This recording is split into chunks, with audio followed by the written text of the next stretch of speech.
I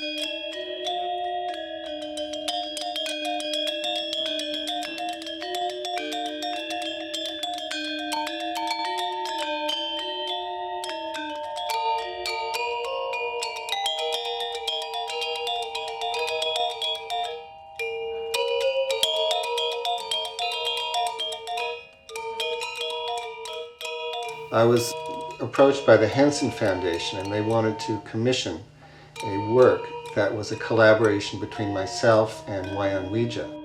Wija is probably one of the best shadow puppeteers in the world, and he's a really close friend of mine. So I thought it would be a really fun project, and we started talking about it, and I said to him, what kind of story do you want to do? What do you want to really do with this opportunity? And he said he wanted to do a story that he wouldn't usually do as a shadow play. Now, all the shadow play stories really come from the Mahabharata, which is an Indian myth cycle that includes many, many, many stories. So I asked Wija, what do you want to do? And he said he wanted to do something that wasn't ordinary, that he couldn't do as a traditional shadow play. We're going to use sets and scenery. We're going to combine actors and puppets. You can work with puppets and humans and scenery and just create a whole different world. Really pick a different part of the myth and do something with that.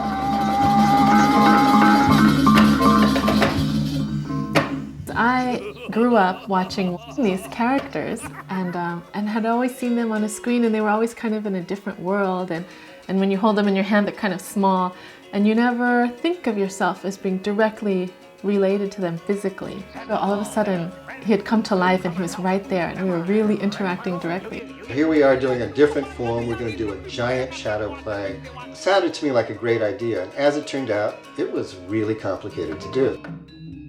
Every shadow play begins with an invocation that goes back to the beginning of time, and then sort of comes forward from there to the present moment where we meet so-and-so on the way to somewhere. Look at this, son. I wanted you to have a look at what things really look like. Dad, I've never been anywhere like this before. In our version, we meet the gods and the demons fighting each other in the heavens. Creating a whole fight scene where you're not hitting each other is actually quite difficult, because you're so used to, one, looking at the person you're fighting. It's kind of a basic thing. If you're going to stab somebody, you've got to look at where you're going. And so here you're kind of going like this and trying to get their shadow, and you don't actually really want to stab them because sometimes you're not quite sure where they are. And this is sort of a natural course of events. It's a metaphor, for example, for darkness and light. And you can't really have one without the other. They're essential in some way. Look at all these stars. All the points of light we call gods. And all the points of darkness we call demons. Huh. But suddenly, in the midst of this fight that the gods and the demons are having, the god of the gods comes down and stops everybody and says, I need your help. I have a project which involves the intelligence of the gods and the strength of the demons. So I want you to set aside your differences for the moment and help me to do this project. We want to create the elixir of immortality, something that never dies.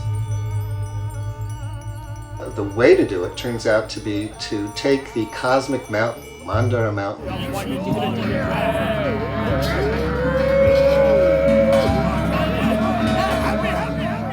and move it to the Milky Ocean.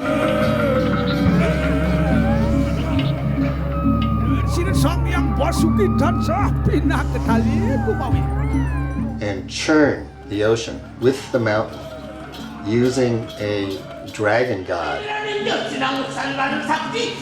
as the rope to wrap around the mountain and pull it back and forth.